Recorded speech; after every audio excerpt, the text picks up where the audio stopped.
Waziri Mkuu wa Tanzania Dr. Mwigulu Nchemba Novemba 15, 2025 amefanya ziara ya kushtukiza katika hospitali ya rufaa ya mkoa wa Dodoma na kuziagiza hospitali zote nchini kuhakikisha wajawazito wanapofika hospitalini wanahudumiwa kwa haraka ili kuokoa maisha ya mama na mtoto.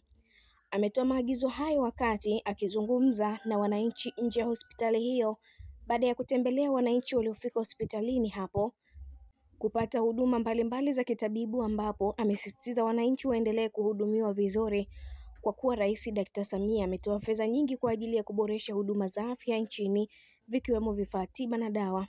Vilevile waziri mkuu ameziagiza hospitali zote nchini kuhakikisha zinakuwa na vifaa vya usafi binafsi vya dharura vikiwemo ndoo na beseni katika wodi za wazazi ili viwasaidia kina mama wasiokuwa na vifaa hivyo. Ujauzito sio suala la dharura. Vifaa kama ndoo tunapaswa kuwa navyo katika hospitali zetu za serikali. Dr. Mwigulu pia alitumia nafasi hiyo kumpongeza Rais Samia akisema amefanya kazi kubwa katika uboreshaji wa huduma za afya nchini. Ni baada ya waziri huyo mkuu Mwigulu kuanza kazi na kushtukiza katika hospitali ya rufaa ya mkoani Dodoma. Endelea kutufuatilia, usisahau kulike, kushare, kucomment pamoja na kusubscribe channel yetu ili uendelee kufurahia taarifa zetu mbalimbali kutokea ndani na nje ya mipaka ya Tanzania. Allow notification kwa ajili ya kupata taarifa zetu pindi tunapoweka taarifa mpya kwenye channel yetu.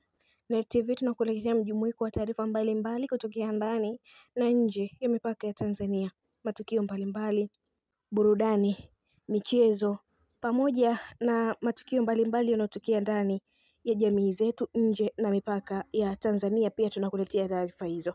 Endelea kutufuatilia. Niliyekuandalia na kusomea taarifa hii ni mimi Liz. Hadi wakati mwingine. Bye bye.